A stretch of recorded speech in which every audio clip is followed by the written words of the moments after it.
안녕하십니까. 하이거조 근영근입니다. 오늘은 H형광 노출형 합성부의 처짐에 대해서 학습해 보겠습니다. 그래서 학습 순서로는 먼저 H형광 노출형 합성부의 시공 단계별 처짐에 대해서 살펴볼 거고요. 그 이후에 H형광 노출형 합성부의 처짐 산정법을 살펴보도록 하겠습니다. 그리고 이 산정법에 의해서 나오는 처짐이 어느 정도 이내에서 제어가 되는지, 마지막으로 H형광 노출형 합성부의 처짐 제한에 대해서 살펴보도록 하겠습니다. 그래서 먼저 H형광 노출형 합성부의 시공 단계별 처짐에 대해서 살펴보도록 하겠습니다. 그래서 H형광 노출형 합성부는 어떻게 보면 시공 중 동발이의 설치 여부에 따라서 처짐을 계산하는 단면과 사용 하중의 조합이 달라집니다. 그래서 먼저 동발이 시공 시 동발이가 설치된 경우에 대한 처짐에 대해서 살펴보도록 하겠습니다. 그래서 시공 중에 특히 콘크리트 타설 중에 동발이를 설치하게 되면 일단은 콘크리트 경화된 후에 합성 단면이 모든 하중을 저항하게 됩니다. 즉 콘크리트 타설 시의 처짐은 강제보 하부의 동발이가 모든 하중을 지지하므로 시공 중 강제보의 처짐이 동발이에 의해서 거의 발생하지 않는다고 우리는 가정을 합니다. 그래서 우리가 이제 합성 후, 즉 동발이가 해체된 후에 대한 처짐을 검토하면 되는데, 그 처짐은 어떻게 보면 데드로드 델타 D 데드로드와 처짐 델타 L 라이브로드가 있습니다. 그래서 그때 작용하는 하중은 모든 고정 하중과 오메가 D, 그 다음에 모든 활하중 오메가 L 이런 하중이 합성부에 작용을 합니다. 그래서 콘크리트가 이제 경화된 후에는 하부에 있는 H형광과 강제 앵커로 인해서 합성부의 단면을 유지하게 되기 때문에 그 합성부 단면이 완성된 후에 동발이를 해체하고 작용하는 고정하중과 활하중을 합성부 단면이 저항한다고 할 수 있습니다. 이때 그 합성부 단면은 유효 단면 2차 모멘트와 또는 단면 2차 모멘트 하한값 ILB 둘 중에 하나의 단면 2차 모멘트를 사용하게 됩니다. 그래서 오늘은 합성부의 처짐을 계산하기 위한 계산할 때 사용하는 단면 2차 모멘트, 지금 보이고 있는 유효 단면 2차 모멘트 IFF와 또 다른 단면 2차 모멘트의 하한값 ILB를 어떻게 구하는지 살펴보도록 하겠습니다. 그래서 이제 예를 들어서 단순 지지인 경우에는 그 합성부는 델타 D 데드로드에 대한 처짐과 델타 L 라이브로드에 대한 처짐을 합한 값을 갖고 계산하게 되는데, 그거는 우리가 알고 있는 처짐 공식에 의해서 384 2i 분의 5 오메가 L 4승, 구조 역학적으로 단순 지지인 경우에 처짐 공식이 이렇게 되죠. 이 처짐 공식에 따라서 계산하면 됩니다. 그래서 분모에 있는 384 ES는 탄성계수죠. 탄성계수인데 어떻게 보면 여기서는 강제의 탄성계수. 왜냐하면 배우겠지만 합성부를 강제로 환산 또는 치환을 하게 됩니다. 치환하기 때문에 여기서는 강제의 탄성계수를 사용하고, 그 탄성계수는 현행 구조 기준상 21만 메가파스칼입니다. 그래서 그리고요, 거기에 쓰이는 I, 단면 2차 모멘트 I가 있는데 분모에 들어가죠. 분모에 들어가는데 이거는 위에서 본 바와 같이 유효 단면 2차 모멘트를 쓸 수도 있고, 또는 단면 2차 모멘트 하한값인 ILB를 쓸 수도 있는 겁니다. 그래서 지금 표기는 그냥 I effective의 약자인 유효 단면 2차 모멘트라고 이제 표기는 이렇게 했는데, 이거를 IEFF 대신에 ILB 단면 2차 모멘트의 하한값을 써도 됩니다. 그거는 오늘 살펴보도록 할 거고요. 그리고 분자에는 여기 보면 데드로드와 그 다음에 라이브로드를 합한 값, 그러니까 사용하중을 쓰는 거죠. 사용하중을 씁니다. 처짐 계산을 할 때는 사용하중 조합을 쓰는 겁니다. 그렇죠? 우리가 휭 강도를 산정했고 휭 강도를 체크할 때는 계수하중을, 그렇죠? 계수하중 조합을 썼죠. 계수. 근데 여기는 처짐은 사용하중 조합을 써서 그냥 앞에 있는 하중 계수가 1이죠. 그냥. 그래서 WD 플러스 WL 이렇게 표현했고요. 그래서 WDWL은 보통 오메가라고도 많이 부르는데 단위 길이당 하중입니다. 단위 길이당 하중을 나타내고요. 그리고 단순지기 때문에 분자에는 5가 들어가죠. 384 2i분의 5 오메가, 그리고 L의 4승, 여기서 L은 경관을 나타냅니다. 합성부 경관의 4승에 비례하죠. 그래서 길이에 따라서 4승에 비례하니까 기하급수적으로 어떻게 보면 처짐의 증가량이 크다고 할 수 있습니다. 그리고 나서 보면 동바리가 있는 경우에 합성부의 최종 단기 처짐은 어떻게 계산하냐? 그래서 보면 단기 처짐을 우리는 탄성 처짐이라고 부르기도 하고 또 즉시 처짐이라고 부르기도 합니다. 그래서 일단은 델타 쇼트텀 단기 처짐은 어떻게 계산하냐? 앞에 구한 것 같이 데드로드에 대한 고정하중에 대한 처짐 플러스 활하중에 대한 처짐을 그냥 누적시키면 됩니다. 누적시키면 되는데 우리는 캠버를 사용할 수 있죠. 강구조 쉼제의 처짐이라는 예전 동영상에서 저희가 캠버를 한번 다뤘습니다. 캠버를 다룬 치올림이라고 하죠, 우리나라만. 그래서 이런 경우에는 고정하중에 대한 처짐만 이내로 캠버를 쓴다고 했죠. 캠버를 고정하중으로 인한 데드로드에 대한 처짐의 고값 이내로 캠버를 쓴다고 했고요. 그리고 보통 이제 실무적으로 50%에서 90% 정도까지도 이제 캠버를 사용한다고 했고, 요즘 기준에서는 캠버를 한 75% 고정하중에 대한 처짐의 75% 정도를 쓰는 것을 권장하기도 합니다. 어떤 책에서는. 그래서 그 캠버, 그러니까 고정하중에 대한 처짐값에서 캠버를 뺀 값 플러스 델타 L 라이브로드에 대한 처짐값을 합한 값이 어떻게 보면 합성부의 최종 단기 처짐이 되고, 그 처짐은 어떤 제한값이 있겠죠. 제한값은 코드에 따라, 구조설계 기준에 따라 여러 가지로 제한하고 있는데, IBC 인터내셔널 빌딩 코드 2019에서는 의하면 여기서는 일반층 부재 같은 경우는 경관의 240분의 L, L이 경관이라고 하면 이내로 제한하도록 하고 있습니다. 그래서 우리는 합성부의 최종 단기 처짐을 계산하고 이게 240분의 L 이내로 들어오도록 컨트롤을 하고 있습니다.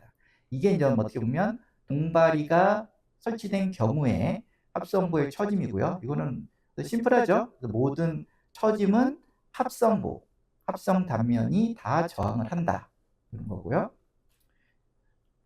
그 다음에는 이제 동바리가 설치되지 않는 경우, 그러니까 무동바리 시공 시의 합성부의 처짐에 대해서 살펴보도록 하겠습니다. 보통 그렇죠. 합성부는 보통 철골보를 포함한 합성부는 일반적으로 동바리 설치를 배제하는 것이 장점이고 또 그렇게 하는 게 일반적이죠. 그렇기 때문에 무동바리 시공에 대한 처짐, 이게 어떻게 보면 현실적으로 가장 많이 사용된다고 할 수가 있습니다. 이런 경우에는 시공 중에 강제부에 동바리를 설치하지 않는 경우는 콘크리트 타설 시에는 강제부만이 하중을 취하게 됩니다. 콘크리트 타설 시에는 그 타설 시에 작용하는 하중은 순수한 강제보가 하중을 취하게 되고요. 근데 그 이후에 콘크리트가 경화된 후에는 어떻게 되죠? 콘크리트가 경화된 슬라브와 함께 강제 앵커로 연결된 H형광보, 그러니까 합성 단면이 하중을 저항하게 됩니다. 그래서 무동발이 시공인 경우에는 다시 정리를 하면 콘크리트 타설 시에는 강제보가 하중을 지지하고 그다음에 콘크리트가 경화된 후에는 합성 단면이 하중에 저항하게 됩니다. 그렇게 된다 그러면 처짐을 계산하는 방법이 조금 달라지죠. 앞에 동발이 시공 시 처짐하고는요. 그래서 살펴보면 콘크리트 타설 시 처짐 델타 D1이라고 표현했죠. 데드로드의 약자인 것 중에서 하나. 이거는 이때 하중은 콘크리트 타설 시 하중은 오메가 D1이라고 한다면 오메가 D1은 어떻게 보면 붙지 않은 미경화 콘크리트가 해당되겠죠. 타설 시에 그 자중이 있을 거고 콘크리트 자중, 그 다음에 강제보의 자중이 있을 거고, 그 다음에 데크 플레이트가 설치된 경우에는 데크 플레이트의 자중이 포함될 겁니다. 그래서 콘크리트 타설 시의 처짐은 하중이 WD1이라고 오메가 D1이라고 이렇게 작용을 하게 되고요. 이때 앞에서 살펴봤듯이 저항하는 단면은 강제보의 단면 2차 모멘트, 강제보만의 단면 2차 모멘트인 IS를 S가 됩니다. 그래서 보면 단순 지지인 경우에는 델타 D1 같은 경우는 384 2i분의 5 오메가 L 4승에서 탄성계수, 분모에 들어간 탄성계수는 강제에 대한 탄성계수 21만 메가파스칼이고요. 여기에 분모에 들어가는 어떻게 보면 IS는 강제보만 하중을 견디니까요. 강제보의 단면 2차 모멘트가 되고, 분자에 들어가는 오메가 D1은 굳지 않은 미경화 콘크리트의 자중, 그리고 강제보의 자중, 그 다음에 데크플레이트 자중이 되고, 그 다음에 L의 사승, L은 경관을 나타냅니다. 그렇죠? 여기서 오메가 D1 또는 WD1은 단위 길이당 하중으로 우리는 표현을 하고 있습니다. 그리고 이에 비해서 콘크리트가 경화된 후 합성보로서의 역할을 하고 난 후의 처짐은 어떻게 되죠?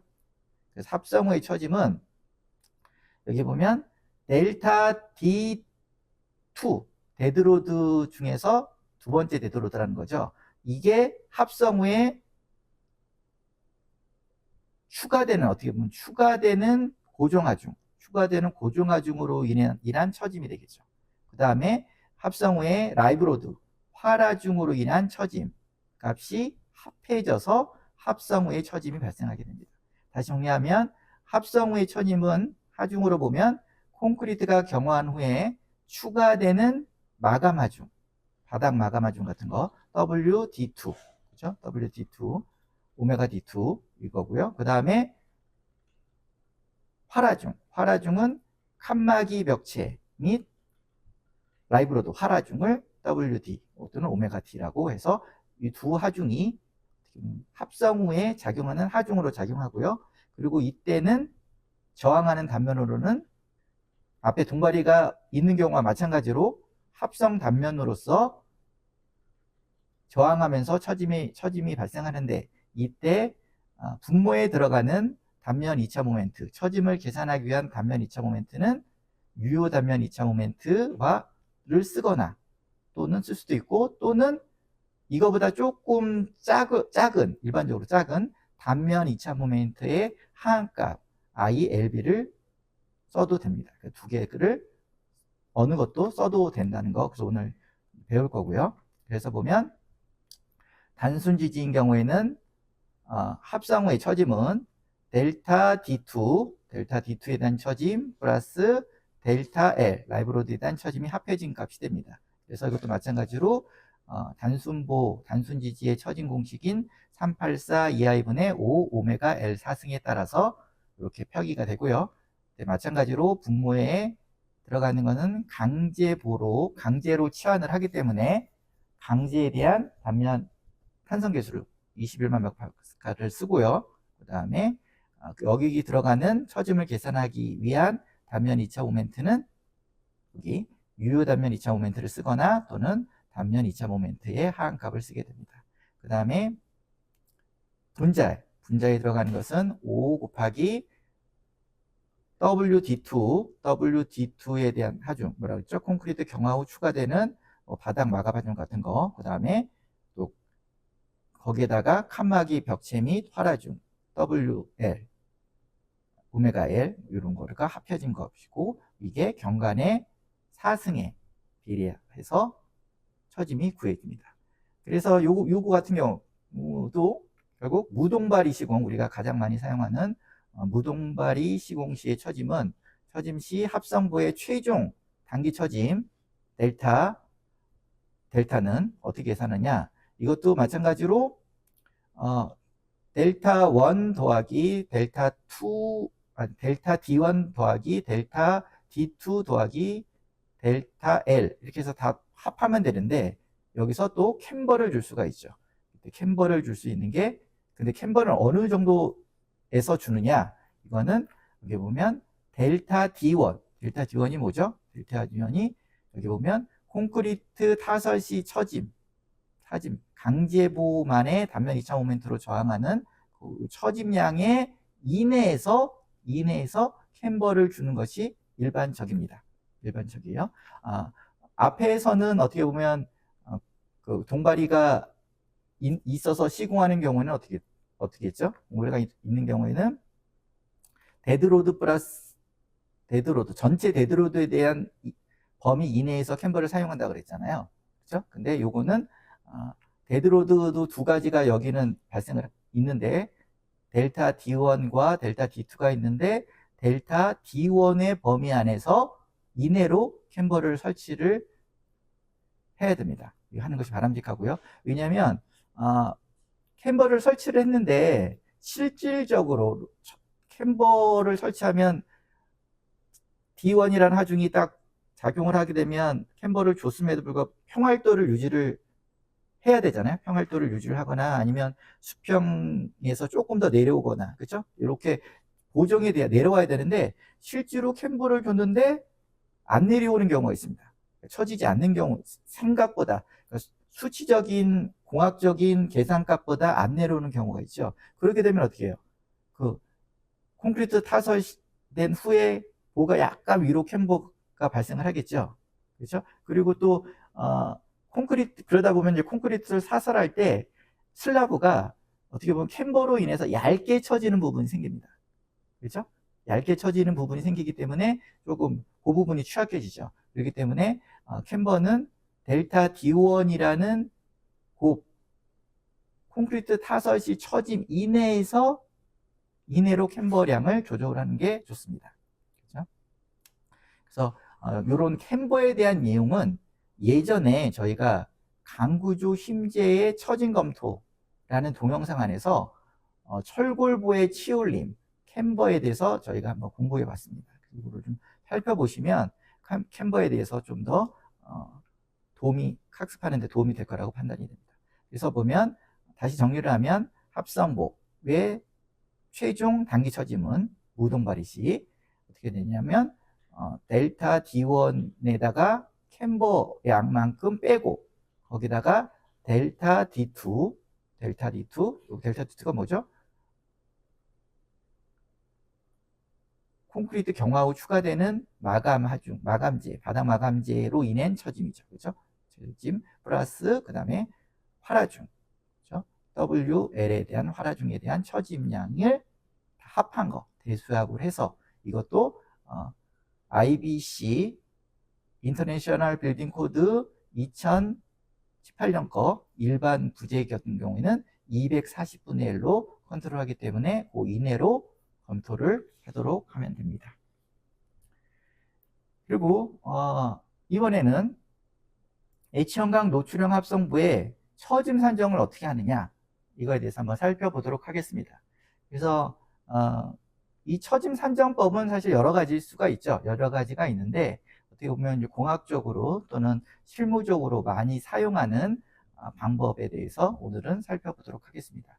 그래서 먼저 첫 번째 방법으로는 유효 단면 이차 모멘트 IEFF를 이용한 합성부의 처짐 산정을 살펴보도록 하겠습니다. 그래서 이건 이펙티브 밸류 뭐 이런 값이겠죠. 이펙티브 유효한. 그래서 EFF라고 됐었고 IEF라고 표현했고요. 그래서 이거를 위한 유효 단면 2차 모멘트를 이용한 합성보의 처짐 사정은 어떻게 하냐? 어떻게 보면 이 처짐 검토는 우리가 앞에서도 얘기했지만 사용하중 조합을 사용합니다. 그죠? 사용하중 조합. 그러니까 그리고요. 그렇기 때문에 어떻게 보면 우리가 극한하중 또는 그 극한값으로 검토를 하는 그 배수하중 조합을 사용한 핀 강도 검토를 하는 것과는 좀 다르죠. 그렇죠? 그래서 우리가 LRFD와 같은 경우에는 배수하중, 극한하중 값을 줘서 그 부재가 그 저항하는 강도를 최대, 아주 극한값까지 체크를 해서 비교해서 검토를 했다고 치면, 그래서 소수 응력 분포법을 사용했죠. 그렇죠? 그렇지만 지금은 처짐은 사용하중 조합을 사용하기 때문에 탄성 거동을 하게 됩니다. 소성 거동까지 이루어지지가 않아요. 그렇기 때문에 우리는 탄성 해석법을 사용합니다. 일반적으로 탄성 해석법을 사용한다는 거 한번 체크해 볼 필요가 있고요. 그리고 합성보의 실제 단면은 아래 그림과 같이 강제보, H형광 강제보와 콘크리트로 구성된 2종 재료의 복합 구조죠. 위에는 콘크리트고 아래는 H형광의 강제로 구성된 두 종류의 재료로 구성되어 있는 복합 구조입니다. 그렇기 때문에 어떻게 보면 이질 재료, 이종 재료이기 때문에 이거를 갖고 합성부재를 갖고 처짐을 검토하는 것은 좀 복잡하죠. 한 재료가 아니기 때문에. 그렇기 때문에 처짐 검토의 편의성을 위해서 동일 재료로 어떻게 보면 변환합니다. 좀 치환을 합니다. 근데 이제 보통은 강제로 치환을 하죠. 강제로 동일 재료 중에서 콘크리트 또는 강제 중에서 강제로 보통 치환을 하게 됩니다. 그래서 강제로 구성된 등가 변환 단면으로 치환을 하게 됩니다. 그래서 아래 그림을 보면 실질적인 단면은 콘크리트와 하부의 강제보가 결합된 형태로 구성되어 있지만 두 번째 그림과 같이 어떻게 해요? 변환 등가의 같은 값에 왼쪽 그림과 똑같은 효과를 내는 등가의 변환 단면으로 치환을 해줘. 그럼 치환을 하면 어떻게 치환을 하냐? 여기 보면 우리가 실제 단면에서 보면 B가 뭐죠? B가 어떻게 보면 완전 합성보의 유효폭이죠. 요거를 이 콘크리트를 강제로 치환하면 됩니다. 강제로 치환하게 되면 그때 어떻게 치환하냐? 이 유효폭에다가 여기 보면 탄성계수 B로 나눕니다. 나눠서 어떻게 보면 탄성계수 B는 뭐죠? 탄성계수 B는 여기 나오지만 N이라고 표현해서 콘크리트에 대한 탄성계수에 대한 강제의 탄성계수죠. 그러니까 뭐 한 10 근처로 해서 많이 커지죠. 그렇기 때문에 B2를 N이라는 큰 수로 나눠줍니다. 그렇기 때문에 결국은 이 유효폭 B가 줄어드는 효과가 생기죠. 실질적으로. 그래서 등가 변환 단면으로 치환을 할 때는 유효폭을 탄성계수 B로 나눠서 유효폭을 줄여주면 어떻게 보면 이 콘크리트가 철골, 강제로 변환시킨 거죠. 이 상태에서 그럼 같은 재료가 됐잖아요. 그렇죠? 같은 재료가 있기 때문에 이걸 갖고 계산을 하면 됩니다. 그래서 다시 정리를 하면 강제의 등가 변환 단면을 만들려면 아래 그림과 같이 완전 합성부의 유효폭 B2를 탄성계수 B로 나누어 줄어든 환산 슬라브 폭, 그래서 N에 대한 B2를 N으로 나눈 값을 가진 강제보로 치환을 하게 됩니다. 그러면 전 등가 변환 단면이 완성이 되면 그 이후에는 어떻게 보죠? 이거에 대한 단면 2차 모멘트를 구하는 게 목적이죠. 그렇죠? 특히 유효 단면 2차 모멘트를 구해야 되니까 단면 2차 모멘트를 먼저 구하려면 뭐부터 구해야 되죠? 중립축부터 구해야 됩니다. 그렇죠? 그래서 등가 변환 단면을 통해서 중립축을 구하는데 무슨 중립축? 탄성 중립축을 구해야 되겠죠. 그래서 elastic neutral axial 에서 ENX라고 표현한 게 탄성 중립축, 소성 중립축 아닙니다. 탄성 중립축을 구하게 됩니다. 탄성 중립축은 어떻게 구하죠? 결국 도심축과 같죠. 그렇죠? 우리가 그동안 공부한 걸 보면 도심축과 구했습니다. 그래서 도심축을 구하는 형태로 탄성 중립축을 구합니다. 등가 변환 단면을 가지고. 왜냐면 동일한 재료로 벌써 치환을 했기 때문에. 그러면 그 중립축, 도심축에 해당되는 중립축을 구하는데 그건 어떻게 구하죠? 우리가 구조역학 시간에 배웠듯이 단면 1차 모멘트가 제로인 게 탄성 중립축이죠. 그래서 그런 형식으로 해서 탄성 중립축, 도심축을 구하고 그 이후에 어떻게 되죠? 이후에는 이제 단면 2차 모멘트를 구할 수 있죠. 중립축이 구해지기 때문에 중립축에 대한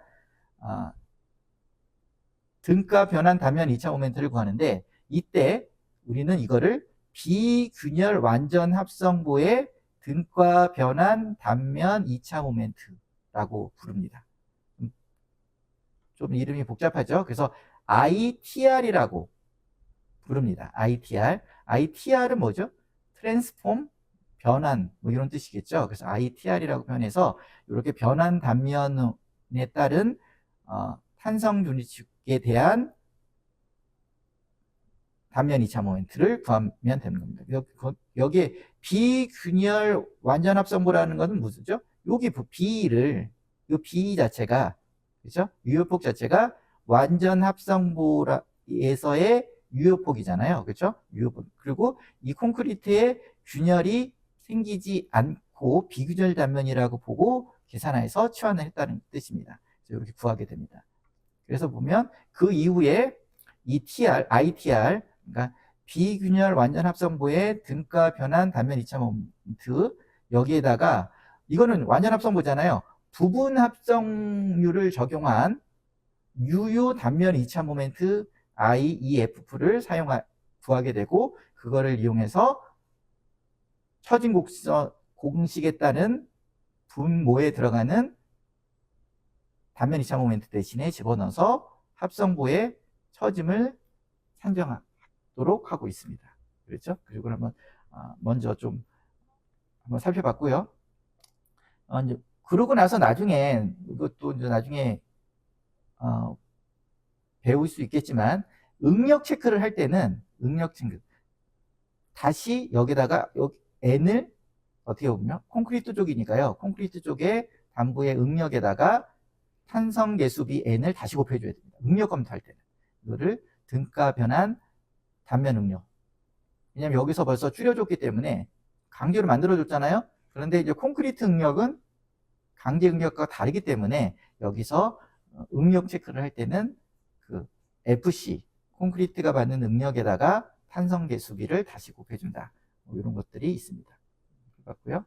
그래서 계속적으로 그래서 이렇게 구한 단면 2차 모멘트를 갖고 유효 단면 2차 모멘트를 그러면 어떻게 구하느냐? 유효 단면 2차 모멘트 IEFF를 어떻게 구하느냐를 한번 살펴보겠습니다. 그래서 IEFF를 구하게 되면 공식에 넣으면 되니까요. 처진 공식에 넣으면 되니까 분모에 들어가는 처진 공식에 넣게 되니까. 그래서 앞에서 우리가 어디까지 배웠죠? 우리가 이런 식으로 해서 등가 변환 단면을 써서 이걸 통해서 탄성 중립축을 구하고 탄성 중립축을 기준으로 한 ITR을 구했죠. 그렇죠? ITR. 여기까지는 우리가 역학적으로 구할 수 있습니다. 그렇죠? 요로 단면성을 구하는데 여기 그러다 보면 여기 ITR 여기서 공식에서 보면 여기 ITR을 구한 겁니다. ITR. 그래서 보면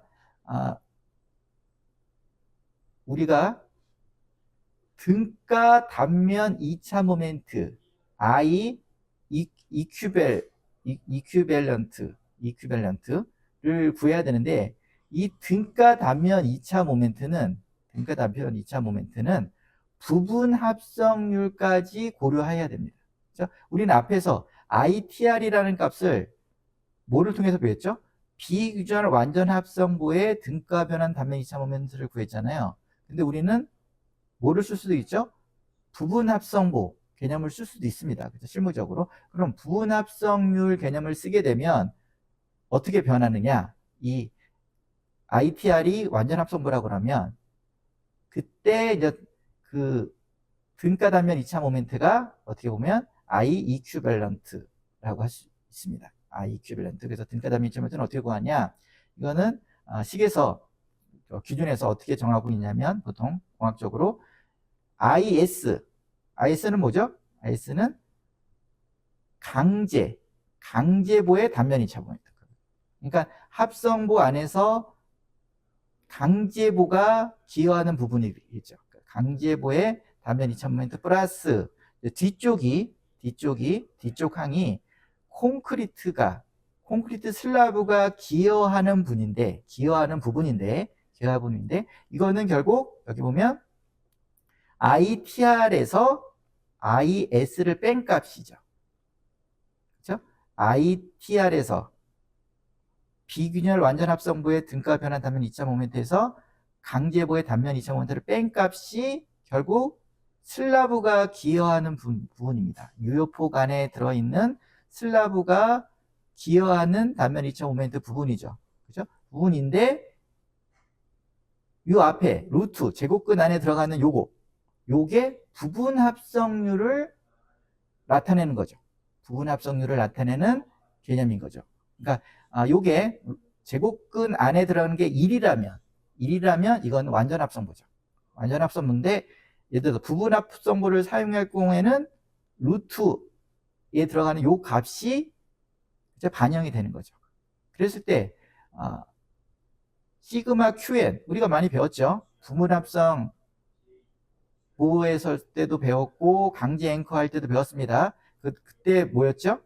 그때 모멘트가 최대인 곳과 그 다음에 모멘트가 제로인 그 사이에 그죠? 변곡점 그 사이에 설치되는 스터드 앵커 강도의 총합이라고 그랬죠. 그렇죠? 총합이라고 그랬고 그리고 요게 분모에 있는 CF는 뭐죠?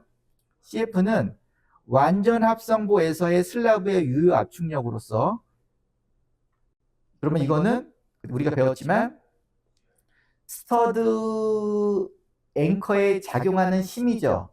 힘인데 이건 어떻게 구한다 그랬죠? 이거는 강제의 단면적에다가 강제의 항복 강도를 곱한 값과 그리고 0.85 FCK AC는 유효폭의 단면적 슬라브 유효폭의 단면적 둘 중에서 작은 값을 쓸 수 있다고 했죠. 그렇죠? 그러니까 콘크리트와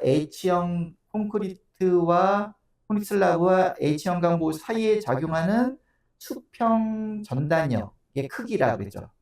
그래서 그걸 갖고 강제 앵커를 설계한다 그랬잖아요. 그렇죠? 그랬을 때 이거는 둘 중에 작은 값을 쓰도록 우리는 또 하도록 기준에서는 정하고 있다는 것을 우리는 배웠습니다. 그러니까 결국 이 CF가 둘 중에서 작은 값을 쓰는 겁니다. 결국 CF에 대한 입실론 QN이라는 것은 결국 합성률을 나타내는 거죠. 그래서 저희가 이제 부분 합성보를 앞에 강의했을 때 CF를 ASFI라고 표현하기도 했습니다. 그래서 ASFI 분의 그렇죠? 시그마 QN 요거를 우리는 합성률이라고 그랬죠. 그렇죠? 그래서 요거 앞에 게 근데 여기 보면 왜 제곱근을 씌웠죠? 요게 벌교문 합성률인데 합성률의 제곱근을 씌웠어요.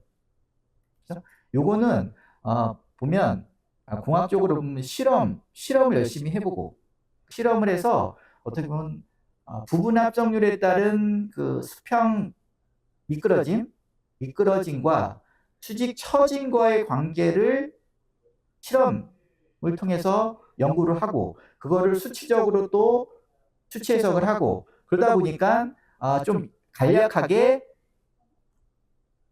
합성률에다가 제곱근을 씌우면 대충 맞아 들어간다. 요런 결과가 나서 제곱근을 씌운 겁니다. 그러니까 다시 정리하면 부분 합성률에 따른 수평 미끄러짐 양과 처짐과의 관계에 대한 어떻게 보면 실험적 결과의 약산식이라고 보시면 됩니다. 그러다 보면 여기서 보면 예를 들어서 합성률이 50%다. 부분 그러면 여기다가 0.5가 되잖아요. 루트 0.5가 되면 어떻게 되죠? 0.7 정도 나오죠. 그렇죠? 그렇기 때문에 합성률 50%라고 해서 어떻게 보면 그 슬라브가 기여하는 강성이 50%만 발휘하는 게 아니라 실질적으로 제곱근을 씌우기 때문에 그렇죠? 한 70% 정도는 더 강성을 반영하고 있다는 것을 한번 체크해 볼 필요가 있습니다. 그렇죠? 그래서 여기 보면 KBC 2016의 해설 쪽에 보면 지금으로 보면 지금은 KDS를 사용하니까 좀 어떻게 보면 예전 기준이라고 할 수 있죠.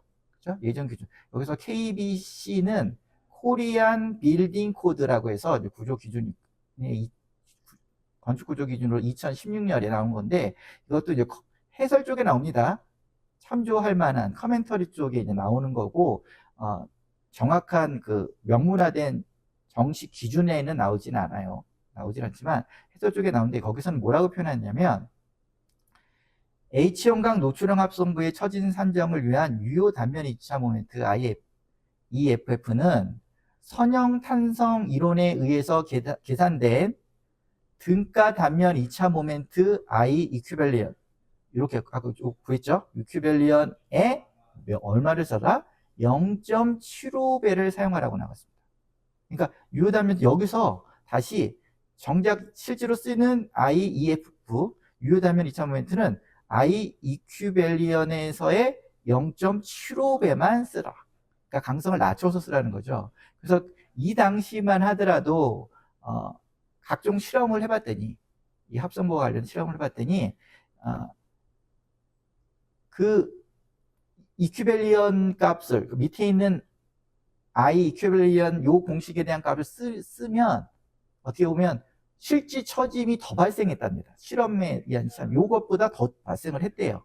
하여튼 뭐 이런 연구 결과가 있어서 그러면 안 되겠다. 좀 강성을 실질 처짐은 더 발생하니까 그렇죠? 그래서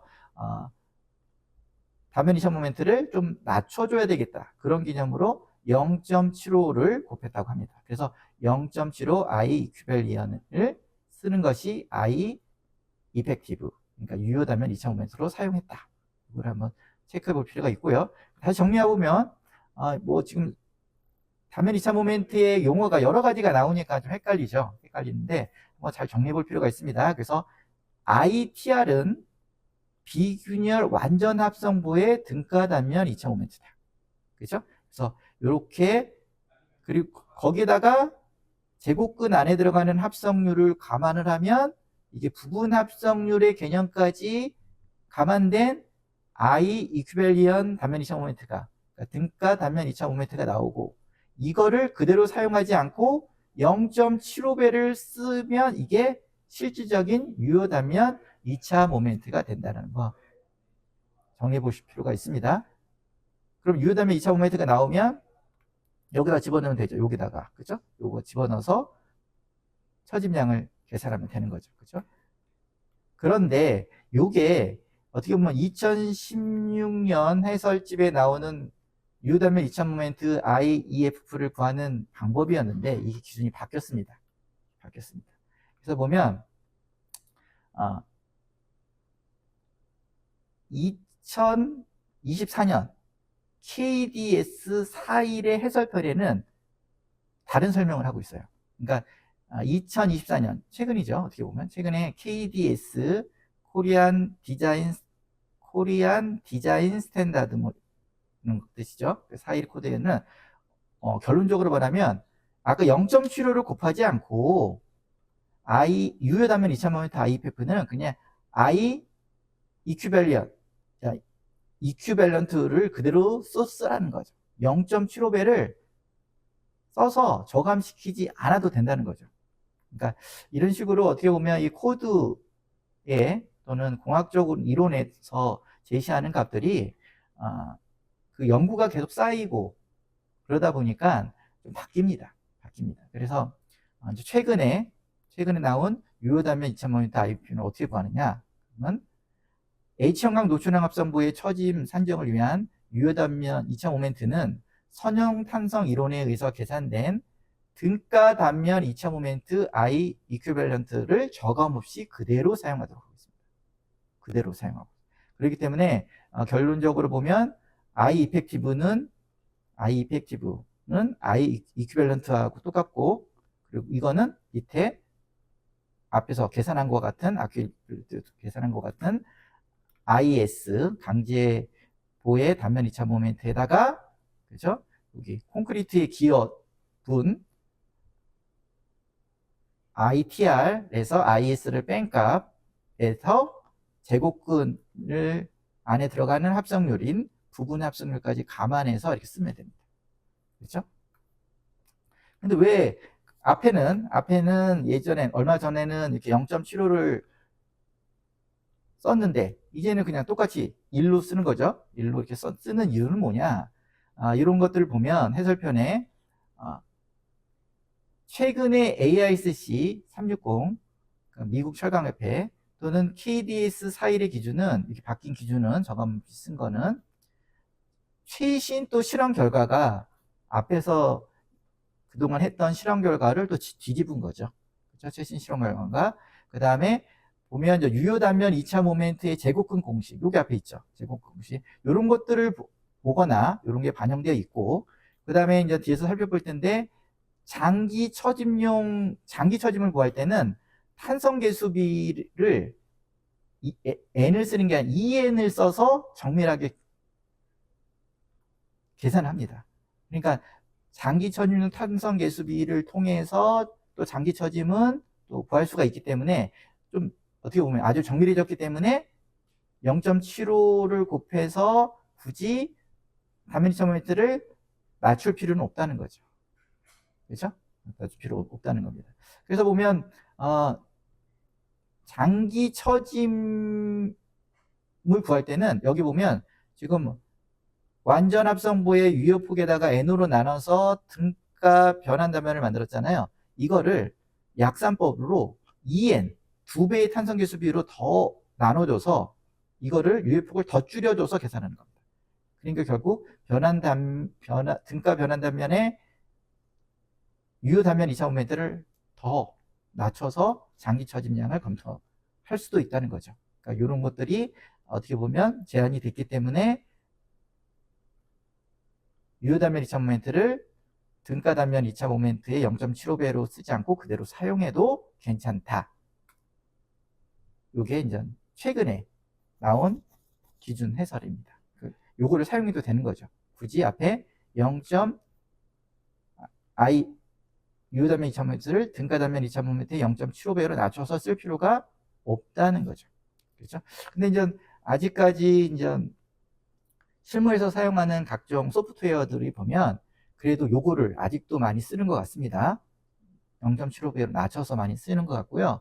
그 다음에 이렇게 저감 없이 아직까지는 쓰지는 않는 것 같은데, 어쨌든 최근 기준에 의하면 저감 없이 써도 된다라는 거 한번 챙겨볼 필요가 있습니다. 그 다음에 또 하나, 그 처짐을 계산하기 위한, 합성부의 처짐을 계산하기 위한 단면 2차 모멘트로서 여기 보면 단면 2차 모멘트 하한값이라고 하는 ILB 값을 이용할 수도 있습니다. 이용해서 합성부의 처짐을 산정하는 또 방법이 새로 나왔습니다. 새로 나왔는데 이게 보면 어떻게 보면 2024년 KDS 14의 해설편에도 나오고요. 그 다음에 AISC 미국 철강협회 360-22에 새롭게 처짐을 계산하기 위한 단면 2차 모멘트의 하한값을 제시를 하고 있습니다. 이게 LB, 로우, B는 바운드인가요? 그 하한값을 제시하는 게 있고요. 이거는 어떤 원리냐? 어떻게 보면 여기 그림에서 먼저 볼까요? 그림에서 보면 유효폭에 해당되는 유효폭 슬라브에 해당되는 이거의 단면적을 어떻게 보냐면 이걸 뭐라고 부르냐면 등가 슬라브 소성 압축 단면적이라고 해서 이 단면적을 어떻게 보느냐? 뭐죠? 시그마 QN, 그죠? 시그마 QN을 FI로 나눈 값으로 이것을 등가 슬라브 소성 압축 단면적으로 정하고 이거를 통해서 합성보의 탄성 중립축을 구하고 이거로 인해서 그 단면 2차모멘트를 구하는 게 그 결과값이 단면 2차모멘트의 하한값입니다. 그래서 여기서 보면 등가 슬라브 소성 압축 단면적은 어떻게 보느냐? 단면적이잖아요. 단면적에다가 이게 어떻게 보면 철골로 치환된 단면적이라고 본다 그러면, 그죠? 철골로 치환된 단면적이라고 본다면 이거를 시그마 QN은 뭐죠? 계속 얘기하지만 정모멘트가 최대인 위치와 모멘트가 제로인 위치 사이에 강제 앵커의 공친 정당 강도의 합이잖아요. 그죠? 이거를 FI, 강제보의 항복 강도로 나누면 단면적, 이거를 단면적이라고 하자는 거죠. 그래서 요거를 정해놓고 요거를 통해서 탄성 중립축을 구하고 그 탄성 중립축은 결국 뭐죠? 아까도 얘기했지만 도심축이고 이거는 단면 1차 모멘트가 제로인 점이고 역극적으로, 그렇죠? 그래서 여기 보면 Y ENX라고 하면 일렉트릭, 탄성, 뉴트럴, 중립, 액슈얼, 중립축이라는 뜻이죠. 요거가 보면 이걸 어떻게 구하냐? Y ENX 강제보 하부 프렌지 하단부터 중립축까지 거리를 Y ENX라고 할 때, ENA라고 할 때, 요거는 역학적 원리에서 도심축을 구하는 공식이죠. 도심축. 그래서 밑에 분모에는 단면적의 대수야. 그죠? 그 단면적 중에 하나는 AS라는 강제보의 단면적이 될 거고, 또 하나는 슬라브 쪽의 단면적. 슬라브의 단면적은 등가 슬라브 소성 압축 단면적이라고 해서 어떻게 정한다 그랬죠? 시그마 QN을 FI로 나눈 값. 그죠? 나눈 값을, 그러니까 요게 시그마 QN을 FI로 나눈 값이 보면 결국은 요 값이 부분 합성률을 감안한 값이죠. 그죠? 부분 합성률을 감안한 값입니다. 그죠? 부분 합성률을 감안한 어떻게 보면 수치라고 할 수가 있고, 이거 단면적이고요. 그리고 분자는 어떻게 되죠? 분자는 도심축으로부터 그 각 요소의 단면적에다가 거기까지의 거리를 곱한 거의 대수합이죠. 그러니까 여기서 일단은 AS는 강제보잖아요. 그죠? 강제보의 단면적에다가 중립축에서부터 어디까지?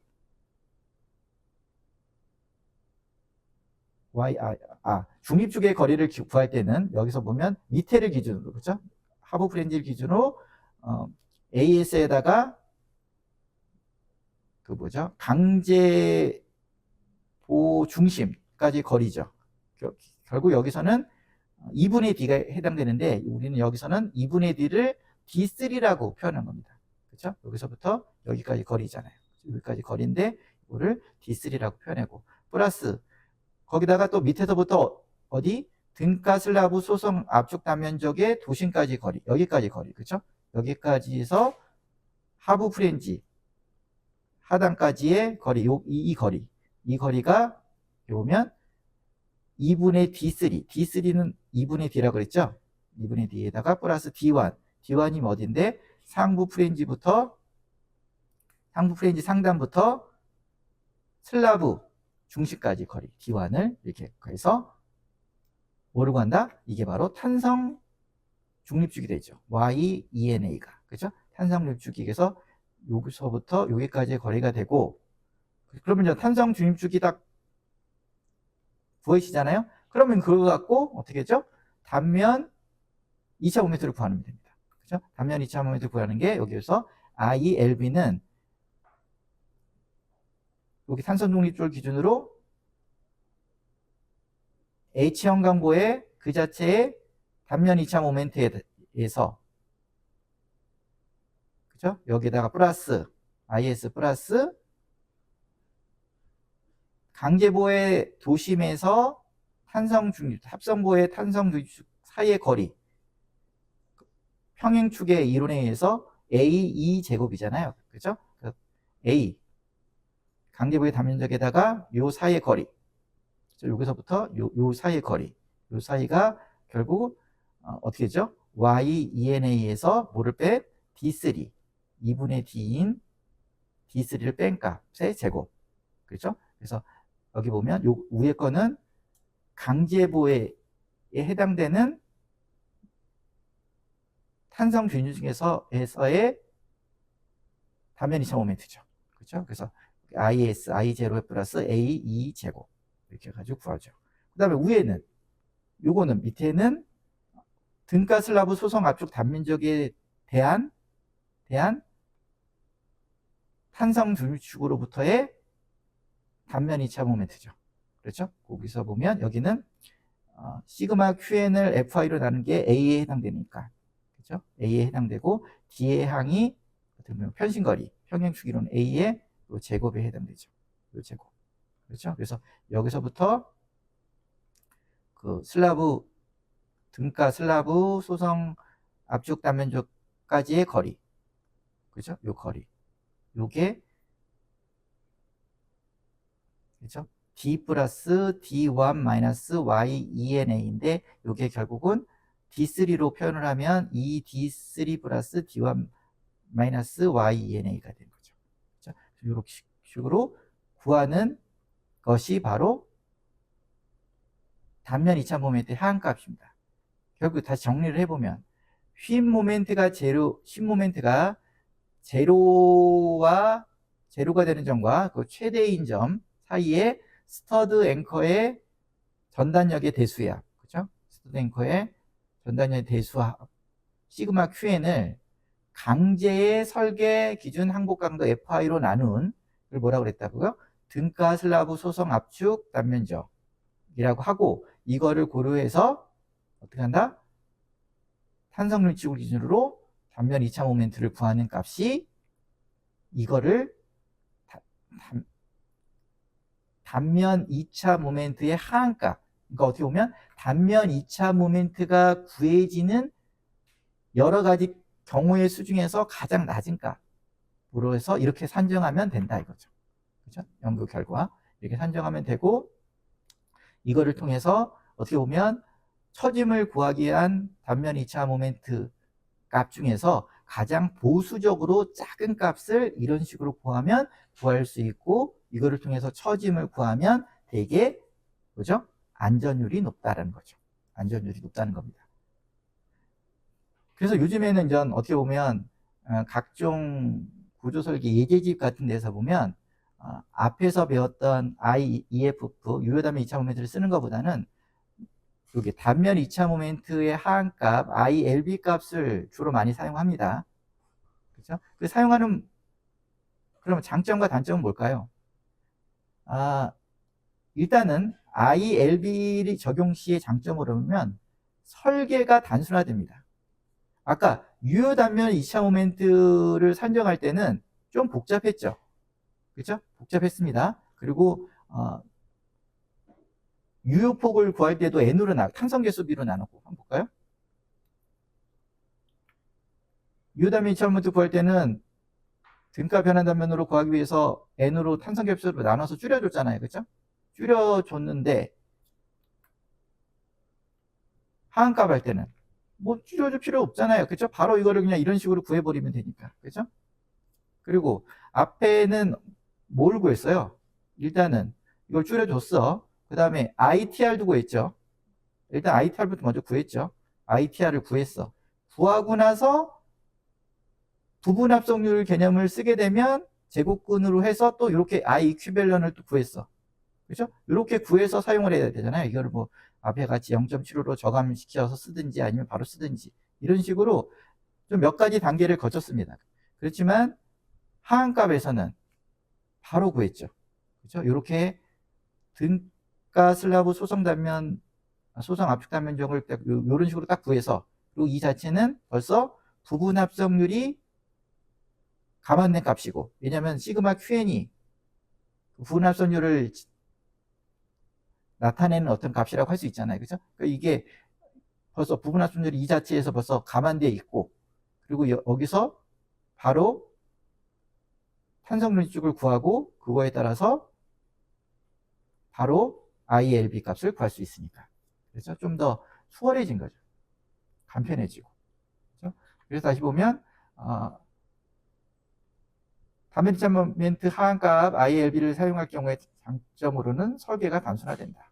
그래서 유효 단면 2차 모멘트를 산정하는 거에 비해서 연성 과정의 생략과 단순화가 이루어지고, 그래서 앞에 유효 단면 2차 모멘트 구할 때 보면 등가 변환 단면으로 치환하는 과정도 필요 없고, 그 다음에 비균열 완전 합성부의 등가 변환 단면 2차 모멘트 ITR을 이것도 구할 필요 없고, 그 다음에 제곱근 안에 들어가는 별도의 부분 합성률 계산을 생략할 수 있잖아요. 그래서 실무적으로 간편합니다. 그리고 이 ILB는 하한값은 어떻게 보면 유효 단면 2차 모멘트보다 크게 나올까요? 작게 나올까요? 항상 뭐 모두 그렇다고 할 수는 없지만 일반적으로 이 값이 보수적으로 작게 나옵니다. 작게 나오기 때문에 어떻게 보면 처짐이 많이 발생하게끔 계산이 되죠. 그렇기 때문에 안전측 설계가 됩니다. 그래서 실제 처짐보다 보수적인 단면 2차 모멘트를 적용하므로 구조물의 안전성은 높고 확보된다고 할 수가 있습니다. 하지만 거꾸로 안전측으로 설계가 되지만 거꾸로 얘기하면 과다 설계가 됐다고 할 수 있죠. 그러니까 단점으로는 합성부의 유효 강성을 실제보다 과소평가함으로써 처짐 제한을 맞추기 위해서는 강제부의 크기가 어떻게 보면 커질 수가 있는 거죠. 그죠? 그러니까 과다 설계가 이루어질 수가 있다는 거고. 그 다음에 동거리가 없는 시공의 복잡한 능력 이력이나 클리프에 의한 장기 처짐 검토를 모사하기에는 한계가 있죠. 앞에는 장기 처짐 구할 때 어떻게 한다는 거죠? 탄성계수비 n을 2배로 해서, 보통 그렇죠? 2배로 해서 이거를 유효폭을 줄여서 계산한다 그랬잖아요. 근데 이걸로는 사용할 수가 없잖아요. 그렇죠? 그래서 이런 것들이 좀 한계가 있고, 그래서 그러면 현행 우리가 현행 실무에서 많이 사용하는 설계 소프트웨어 프로그램들, 합성고 설계할 때 이런 것들은 어떻게 지금 계산하고 있냐? 저희가 잠깐 봤더니 마이다스 디자인 플러스 같은 경우는 유효단면 2차 모멘트 IP를 등가 단면 2차 모멘트 0.75배 옛날 규정이 있죠? 이거를 그냥 씁니다. 이거를 쓰고요. 또는 ILB 값도 씁니다. 그래서 둘 다 계산을 해서 그 중에서 큰 값을 적용해요. 그러니까 둘 중에 아무거나 써도 되잖아요. 그렇죠? 그런데 이제 큰 값을 적용하도록 되어 있고요. 그리고 또 하나의 소프트웨어인 베스트에서는 그 유효단면 2차 모멘트를 여기 I 이퀴밸런트 등가 단면 2차 모멘트의 옛날 규정이 0.75배만을 고려해서 쓰고 있습니다. 근데 지금 기준이 바뀌었다 그랬죠? 그렇기 때문에 지금 어떻게도 쓸 수 있죠? 여기 0.75 이거 대신에 1.0을 써서 유효단면 2차 모멘트를 I 이퀴밸런트 단면 2차 모멘트 등가 단면 2차 모멘트 그대로 쓰거나, 또는 단면 2차 모멘트 한값 ILB를 그렇죠? 써도 됩니다. 그렇죠? 지금 현재로는 기준이 바뀌는. 그래서 좀 이렇게 지금 쓰고 있고요. 쓰고 있고, 뭐 등가 단면 2차 모멘트를 0.7배를 쓴다는 건 보수적이니까, 그렇죠? 보수적이니까 뭐 설계에 뭐 에러가 나고는 할 수 없는 거죠. 어쨌든 이렇게 현재 프로그래밍이 되어 있고, 아니면 저 각자 구조 설계자 나름대로의 뭐 엑셀로 이렇게 그 처진 계산을 프로그램을 짠다 그러면 최근 기준에 따라서, 그렇죠? 어떻게 보면 합성거의 처짐이 작게끔 덜 나오게끔 만들려면 유효단면 2차 모멘트를 그냥 바로 여기 I 이퀴밸런트 1.0 이퀴밸런트로 해서 프로그램을 짜도, 그렇죠? 경제적 설계가 어떻게 보면 경제적 설계가 되겠죠. 그렇죠? 경제적 설계가 될 수 있으면 할 수 있습니다. 뭐 엔지니어의 판단이고요. 이번에는 마지막으로 H형광 노초랑 합성부의 처짐 제한을 살펴보도록 하겠습니다. 처짐조. 그래서 합성부의 하중 조합별 처짐 허용 기준을 살펴볼 텐데, 일단은 합성보도 강제부와 마찬가지로 현행 국내 설계 기준에는 합성보의 처짐 제한치를 제시하지 않고 있습니다. 자, 우리가 그래서 강제보, 합성보도 일단 강제보의 하나라고 볼 수가 있겠죠. 그래서 옛날에 강구조의 변이 제한이라는 동영상을 한번 저희가 실어놨는데, 거기에 자세히 나와 있습니다. 저기에. 그래서 우리나라 기준에는 그 강제보도 처짐 제한치가 없고, 그렇죠? 그래서 관례적으로 이렇게 사용하고, 그 다음에 그래서 미국의 AISC 또는 미국의 IBC 코드를 사용하면 이런 제한이 권장되고 있고, 그렇죠? 유럽에는 또 이런 제한이 있어서 유럽에서는 또 이거를 사용하도록 권장하고, 이런 식으로 설명한 게 있습니다. 그렇기 때문에 그거를 살펴보시면 합성부를 포함한 강제부의 처짐 제한을 좀 더 깊숙하게 공부할 수 있을 거라고 판단이 됩니다.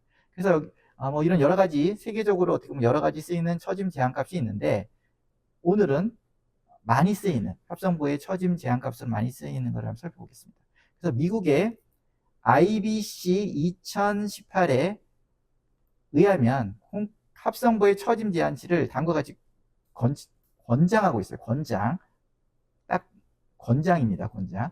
그래서 보면 시공 중의 처짐 제한으로는 콘크리트 및 강제보, 자중, 이런 처짐 있죠? 이런 처짐이 경관의 L이라고 할 때 경관을 360분의 L 이하 또는 25mm를 초과하지 않도록 권장하고 있습니다. 이거는 AISC 스틸 디자인 가이드 3에 있습니다. 그리고 이 경우에는 초과 시 캠버에서 치올림을 적용할 수 있다고 얘기하고 있고요. 이게 지금 여기 보면 AISC 미국 철강협회 스틸 디자인 가이드 3를 보면 이게 또 뭐라고 얘기하면 미국 IBC를 또 코드를 보라고 하고 있습니다. 또 이렇게 넘기는데 거기에 보면 시공 중 콘크리트 사설 중 처짐 제한은 360분의 L 또는 25mm를 초과하지 않도록 권장하고 있다는 거 한번 살펴보려고 했고요. 그리고 이제 마이다스 디자인 플러스 같은 경우에는 여기에 또 우리가 시공 시 또 뭐 검토해야 되는 것들이 시공 활화중이라는 게 있습니다. 시공 활화중. 우리가 옛날에 그 데크 플레이트에 대해서 공부를 할 때 데크 플레이트의 시공 화중 이런 식으로 해서 또 깊숙이 공부해 본 적이 있었죠. 근데 거기서 나오는 시공 활화중이 있는데, 그거에 대한 순간 처짐 제한값을 360분의 L로 추가적으로 또 검토하도록 하고 있습니다. 마이다스 디자인 플러스는. 그래서 처짐에 대한 검토는 엔지니어마다 달라요. 뭐 기준마다 다르잖아요. 그죠? 그렇기 때문에 이거는 구조 설계자 또 구조 엔지니어가 나름대로 판단을 해야 됩니다. 그죠? 판단하는 거고. 어쨌든 이렇게 마이다스 디자인 플러스에서는 시공 활화중에 대한 순간 처짐 제한값도 컨트롤하고 있다. 그렇죠? 그 다음에 또 합성부의 활화중에 대한 단기 처짐도 보면 일반적으로 활화중만 갖고 단기 처짐을 360분의 L 이하로 하도록 권장하고 있습니다. 360분의 L 이하로. 그 다음에 또 총 하중에 대한 처짐은, 그러니까 아까 뭐 동부아리를 설치하지 않는 경우에 대해서 어떻게 봐요? 델타 D1도 있었고, 또 델타 D2도 있었고, 또 델타 L 라이브로도 있었고 그러잖아요. 이거 다 합쳐서, 그리고 캠버까지 줘서 좀 보정을 했어. 이런 것들에 대한 토탈 처짐 값을 여기 AISC에는 뭐라고 했냐면 경관의 240분의 1 이하로 컨트롤하도록 권장을 하고 있습니다. 그래서 보면 밑에 편은 예전에 우리가 여기 강구조의 변이 제한에서도 설명드렸듯이 IBC 2018 그 테이블에서는 이런 식으로, 요 중에서 하나 따온 거예요.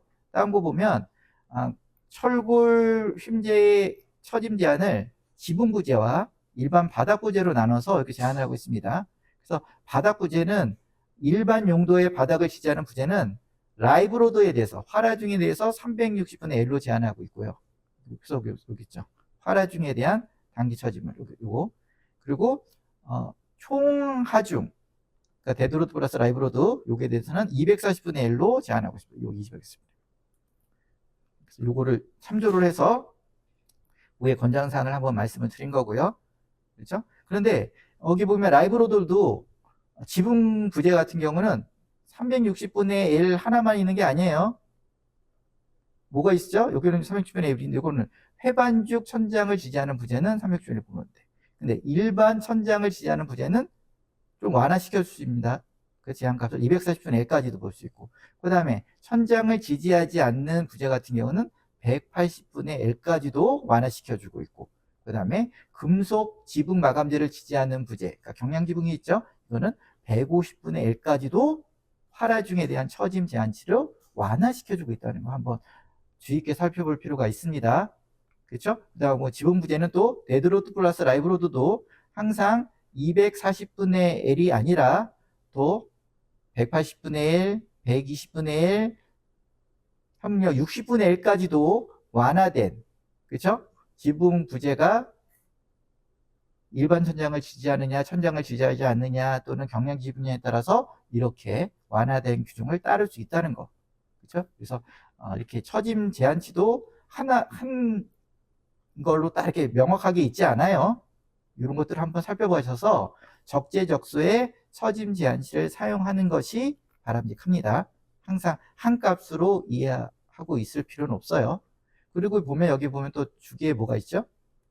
캔틸레버 부분의 처짐 L은 캔틸레버 부분의 길이의 2배로 한다. 이 L 값을 2배로 해서 좀 더 완화시켜 주는 거죠. 그렇죠? 여기 보면 L은 부재의 스팬 길이, 경과를 나타내는데 단 캔틸레버 부재에서 L은 캔틸레버 부재 길이의 2배로 한다. 요 L 값 산정할 때는. 그렇죠? 이런 것도 한번 여러분들이 천천히 공부해 보실 필요가 있습니다. 그래서 정리해 보면 지금 H형광 노출형 합성부의 처짐 제한을 살펴보고 있는 거예요. 권장사항입니다. 권장사항인데 단순 지지 같은 경우, 단순 지지 합성부의 단기 처짐 산정 및 제한치를 살펴보면 우리가 지금 다 배웠어요. 콘크리트 사설시 처짐을 어떻게 한다 그랬죠? 강제보로만 견딘다. 그렇죠? 콘크리트 사설시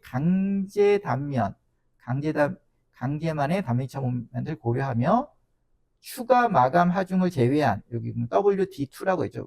너를 제외한 콘크리트의 자중, 강제의 자중, 데콜레이트의 자중인 WD1으로, 그렇죠? 1으로 단기 처짐량을 계산한다. 단기 처짐량은 순간 처짐이라고도 부르고 탄성 처짐이라고 부르죠. 그렇죠? 그래서 제한시 이내로 검토를 하는데 단순 보니까 델타 D1 콘크리트 사설시의 처짐 델타 D1은 단순 보니까 384 2I분의 5 오메가 L의 사승이잖아요. 그렇죠? 그러면 분모에는 강제에 대한 탄성 계수에다가 강제에 대한 단면이차 모멘트, 그렇죠? 쓰고 분자에는 WD1 또는 오메가 D1은 콘크리트 사실상 이용하는 미경화 콘크리트 데코플레이트 및 강제부의 자중으로서 단위 길이당 하중으로 표현되고 L은 경과를 나타내죠. 이거를 해서 그게 IBC에서는 어떻게 했다고요? 360분의 L이나 또는 25mm 이하로 제한하고 있다. 구해서 이 값을 이내로 들어오는지를 살펴보고 안 들어오면 캠버를 주거나 또는 단면 2차 모멘트를 철골볼을 키워서 강제부의 단면 2차 모멘트 아이스를 키워야 되겠죠. 또는 치올린 캠버를 주거나. 그 다음에 또 뭐를 검토한다 그랬죠? 합성 후에는 활화중에 대한 단기 처짐을 계산한다 그랬죠? 그렇기 때문에 콘크리트 경화 후 사용 단계에서는 합성부의 유효 단면 2차 모멘트를 고려하여 활화중 오메가 L, WD의 단기 처짐을 산정하고 이 제한치를 얼마로 준다 그랬죠? 360분의 1로 보통 준다 그랬죠? IBC에서는 줘서 계산을 하면 됩니다. 그래서 델타 L은 활화중에 대한 처짐량은 또 단순 보니까 384 2i분의 5 오메가 L 사승. 그렇죠? 거기에 단면 2차 모멘트는 유효 단면 2차 모멘트를 쓰면 되죠. 또는 단면 2차 모멘트 하한값을 써도 되겠죠. 그렇죠? 이렇게 해서 쓰고 여기서 오메가 L, WL은 활화중을 나타내고. 그렇죠? 그리고 그러면 이제 최종 단기 처짐량은 어떻게 계산하죠? 합성부의 최종 단기 처짐량은 시공중 처짐, 거기다 이제 캠버도 고려하고 쫄림도 고려하고 그다음에 합성부의 처짐량을 합산한 총 단기 처짐량을 산정하고 이를 제한치 이내로 검토한다. 제한치는 아까 IBC에서는 240분의 1로 본다고 그랬죠? 그렇죠? 그래서 보면 총 단기 처짐량은 델타 D1 콘크리트 사다시의 콘크리트 자중, 강제 자중, 데크리트 자중 이런 거 여기에다가 캠버량으로 보정할 수 있고 여기다 플러스 델타 D2, 델타 D2는 뭐죠? 콘크리트가 경화된 후에 바닥에 추가되는 데드로드 고정하중이죠. 추가되는 마감하중, 고정하중이고 그 다음에 델타 L은 활화중에 대한 처짐량. 이거 다 더해서 이게 240분의 L 이하로 나온다. 그렇기 때문에 단순 지지 같은 경우는 여기 델타 D와는 384 2i분의 5 오메가 L 사승인데 여기서 강제부가 순수하게 견디기 때문에 단면 2차 모멘트를 IS인 강제부의 단면 2차 모멘트를 쓴다. 그렇죠? 거기다가 캠버량을 줘서 그죠? 줄일 수 있고 거기다가 플러스 델타 D2와 델타 L를 합한 하중에 대한 처짐량을 계산하는데 그때 유효 단면 2차 모멘트를 쓴다. 그죠? 탄성 계수는 강제에 대한 탄성 계수를 쓰고 이걸 다 더해서 대수압이 240분의 1 이하로 나오게끔 컨트롤한다. 그죠? 한번 종합적으로 살펴보실 필요가 있습니다. 그리고 이제 마지막으로 합성보의 수축, 건조 수축이겠죠. 그리고 크리프에 대한 장기 처짐량을 때로는 검토할 때가 있어요. 그래서 잠깐 살펴보겠습니다. 그냥 개론적으로. 그래서 구조설계 기준에서는 수축 및 크리프로 인한 합성보의 장기 처짐 계산에 대해서는 지적적인 지침은 없습니다. 근데 왜 장기 처짐을 계산하죠? 슬라브가 있기 때문에. 유효폭 안에 있는 슬라브가 그죠? 콘크리트잖아요. 압축을 받잖아요. 그러면 건조 수축도 발생하고 그리고 지속적인 장기 지속 하중에 대해서 크리프 영향을 받기 때문에 때로는 장기 처짐을 계산할 필요가 있을 수도 있죠. 그렇죠? 있을 수도 있습니다. 그런데 이제 건축 구조에서는 H형광 노출형 합성부는 슬라브 두께가 얇잖아요, 보통. 그죠? 유효폭 슬라브가 얇기 때문에 어떻게 보면 건조 수축이나 크리프 영향이 크게 발생하지 않습니다. 그래서 보면 지속 하중에 따른 지속 하중은 어떻게 보면 계속 작용하는 고정 하중과 활하중의 일부를 얘기하죠. 이에 따른 건조 수축 및 크리프로 인한 장기 처짐이 매우 작으므로 일반적으로 장기 처짐 검토를 생략하는 것이 보통입니다. 그렇죠? 건축 구조물에서는 그래서 장기 처짐 검토를 특별한 경우가 아니면 잘 하지 않습니다.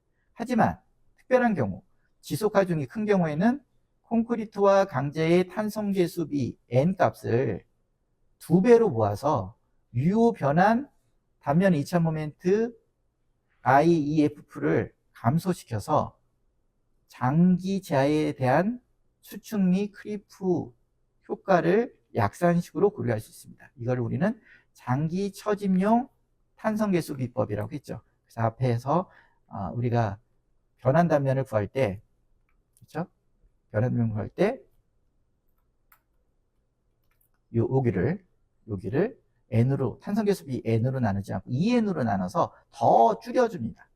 줄여서 정말 유효 단면 2차 모멘트를 더 낮춰서 그 값을 갖고 장기 처짐량을 계산하는 겁니다. 그렇죠? 그게 어떻게 보면 정밀한 식은 아니지만 약산식이라는 거죠. 그래서 이거를 장기 처짐용 탄성 계수비 EN법이라고 하는데, 근데 교량에서는요 좀 더 치밀하게 보죠. 그렇죠? 그래서 토목에서는 장기 토목의 교량 구조물 같은 경우는 장기 처짐량 산정 시, 왜냐면 이제 스판도 크잖아요. 그죠? 엄청 크죠? 교량이니까. 그러다 보니까 탄성계수비도 2n법을 쓰는 게 3n법을 씁니다. 그래서 탄성계수비 3n을 적용해서 등가 변환 유효단면 2000%를 감소시켜서 수축 및 크리프 영향을 반영하기도 합니다. 그렇죠? 뭐 이런 것들은 여러 가지 이론들이 많기 때문에 오늘은 이 정도에서 살펴보고 마치도록 하겠습니다. 예, 오늘도 수고 많으셨습니다. 감사합니다.